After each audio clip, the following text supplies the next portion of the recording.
Assalamualaikum warahmatullahi wabarakatuh. Di sini kita akan belajar mengenai siklus air.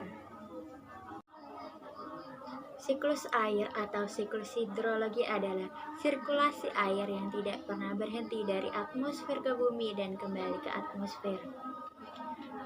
Sebuah siklus pastilah mempunyai beberapa tahapan yang berangkai. Tahapan tersebut apabila bergabung antara satu dengan yang lainnya, maka akan terciptalah sebuah siklus. Siklus hidrologi terjadi melalui beberapa tahapan. Tahapan pada siklus hidrologi ada 9. Untuk yang pertama yaitu tahapan evaporasi. Evaporasi atau penguapan merupakan tahapan yang mengawali pada siklus hidrologi, yang merupakan penguapan dari yang ada di bumi seperti samudra, laut, danau, rawa, sungai. Tahapan yang kedua adalah transpirasi. Transpirasi merupakan proses penguapan yang terjadi pada tumbuh-tumbuhan dengan mengubah air yang berwujud cair menjadi uap air yang nantinya akan naik ke atmosfer bumi. Tahapan yang ketiga adalah evapotranspirasi. Evapotranspirasi merupakan gabungan dari proses evaporasi dan juga transpirasi. Lihatlah pada gambar. Pada evaporasi, transpirasi sangat mempengaruhi pada siklus hidrologi. Di sini terjadi proses penguapan pada tumbuhan melalui daratan. Tahapan yang keempat adalah sublimasi. Sublimasi merupakan proses perubahan es di kutub atau di puncak gunung menjadi uap air tanpa melalui proses cair terlebih dahulu. Tahapan yang kelima adalah kondensasi. Kondensasi merupakan proses berubahnya uap air menjadi partikel-partikel es. Melalui tahapan evaporasi, transpirasi, evapotranspirasi, dan juga sublimasi. Yang sudah mencapai ketinggian tertentu, maka uap air tersebut akan berubah menjadi partikel-partikel es yang berukuran sangat kecil melalui proses kondensasi. Perubahan ini terjadi karena pengaruh suhu udara yang sangat rendah berada di ketinggian tersebut. Partikel es yang berbentuk tersebut akan saling mendekati satu sama lain dan bersatu dan membentuk sebuah awan. Semakin banyak partikel es yang bersatu, maka akan banyak terbentuk sebuah awan. Tahapan yang keenam adalah adveksi. Adveksi ini terjadi setelah partikel-partikel es membentuk sebuah awan. Adveksi merupakan perpindahan awan dari satu titik ke titik yang lainnya, namun masih dalam satu horizontal.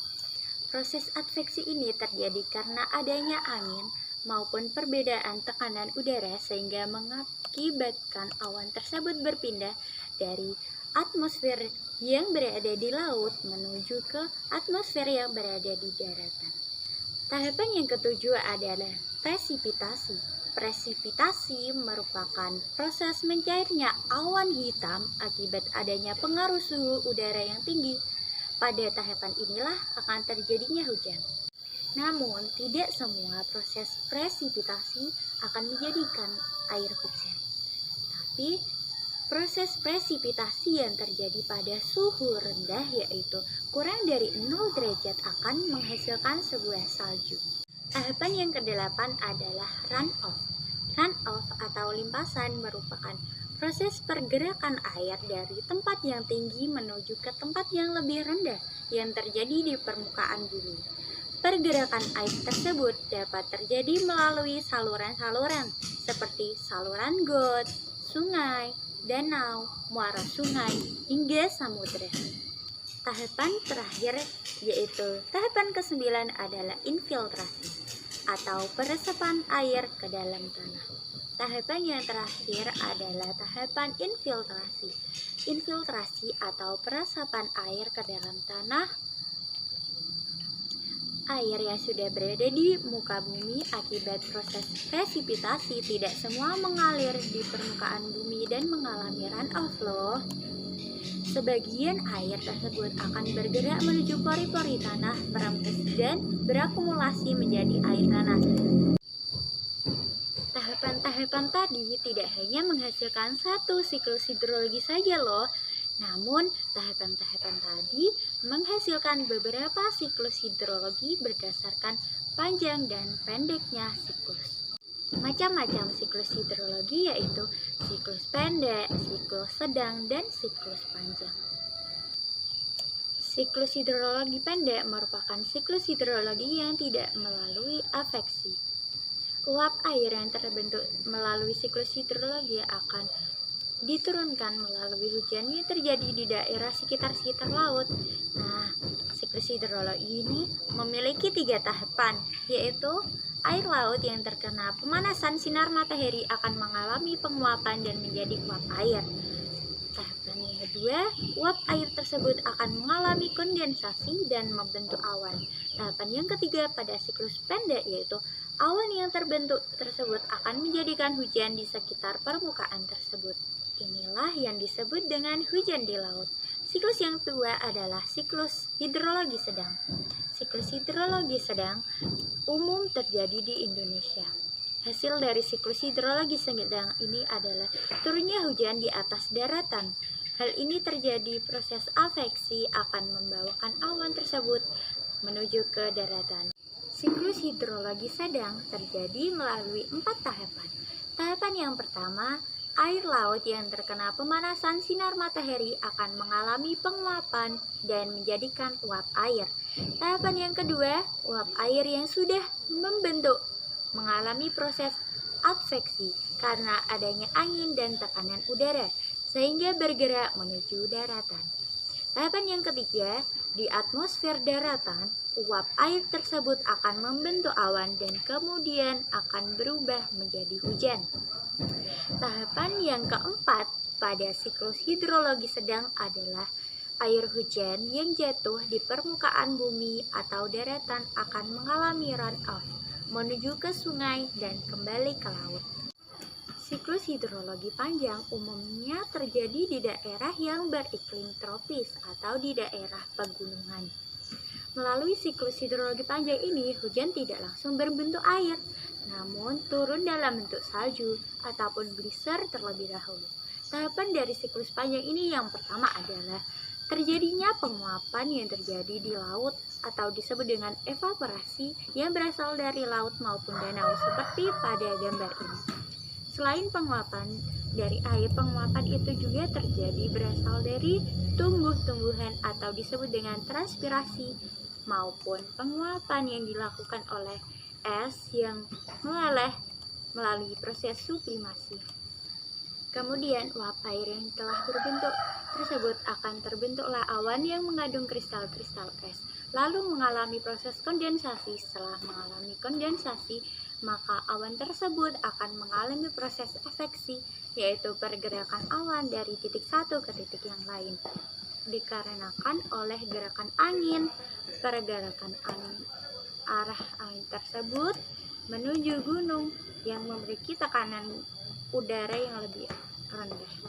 Awan yang sudah mengalami titik jenuh tersebut akan mengalami presipitasi dan turun sebagai salju. Salju akan berakumulasi menjadi geyser dan terbentuklah snowmelt runoff hingga surface flow. Geyser tersebut akan mencair karena adanya pengaruh suhu udara dan membentuk aliran sungai. Nah, aliran sungai yang berbentuk geyser akan kembali ke laut. Selain mengalir ke sungai, akan merembes melalui filtrasi dan akan bermuara ke laut. Kata kunci pada 9 tahapan siklus hidrologi tadi yaitu yang pertama evaporasi atau penguapan oleh air yang terjadi di daratan maupun di laut. Yang kedua transpirasi atau penguapan oleh tumbuh-tumbuhan. Kemudian evapotranspirasi merupakan penguapan gabungan antara air dan tumbuhan. Sublimasi, penguapan oleh es. Kondensasi atau perubahan air menjadi partikel-partikel es. Adveksi atau pergerakan awan oleh angin secara horizontal. Presipitasi yaitu turunnya hujan. Runoff aliran air ke permukaan, infiltrasi, meresapnya air ke dalam tanah.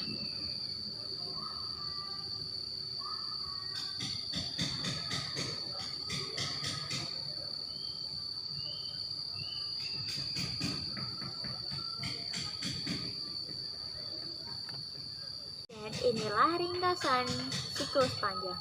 Yang pertama yaitu tahapannya melalui proses penguapan, evaporasi, transpirasi, dan juga sublimasi. Tahapan pada siklus panjang yang kedua yaitu uap air yang telah berbentuk tersebut mengalami proses kondensasi. Yang ketiga, awan mengalami proses adveksi dan kemudian bergerak ke daratan. Yang keempat, awan akan mengalami presipitasi dan turun menjadi salju. Yang kelima, salju akan terakumulasi menjadi geyser. Yang keenam, geyser tersebut akan mencair karena adanya pengaruh suhu udara dan pembentuk aliran sungai. Yang ketujuh, air dari geyser dan mengalir di sungai mengalami kondensasi dan kemudian akan kembali ke laut. Nah, sekarang kita akan mempelajari tentang proses terjadinya awan dan turunnya hujan. Hujan adalah sebuah presipitasi yang berwujud cairan, berbeda dengan presipitasi non-cair seperti salju dan batu es. Hujan memerlukan keberadaan lapisan atmosfer tebal agar dapat menemui suhu di atas titik leleh es di dekat dan juga berasal di atas permukaan bumi. Terus bagaimanakah proses terjadinya hujan? Yang pertama, air menguapkan karena adanya panas matahari. Matahari adalah sumber energi yang menerangi keadaan di bumi. Proses panas matahari yang menjadi awal mula terjadinya hujan tersebut. Panas matahari dapat menyebabkan air menguap ke udara, baik itu dari laut atau dari danau, serta air dari makhluk hidup lainnya. Yang kedua, uap air menjadi padat dan terbentuklah awan. Suhu udara memegang peran penting pada proses kondensasi, yaitu pemadatan uap air yang kemudian akan menjadikan sebuah embun. Embun terbentuk dari sebuah titik-titik air sehingga suhu udara semakin tinggi dan akan membuatnya memadat dan menjadikan awan. Yang ketiga, awan kecil menjadi besar karena hembusan angin. Adanya hembusan angin dapat membuat awan yang sudah terbentuk bergerak ke tempat lain. Kumpulan awan-awan kecil akan menyatu menjadi awan-awan yang lebih besar.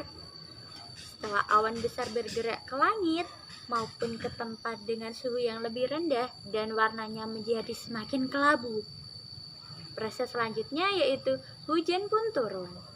Setelah awan semakin kelabu, kemudian titik-titik air menjadi semakin berat.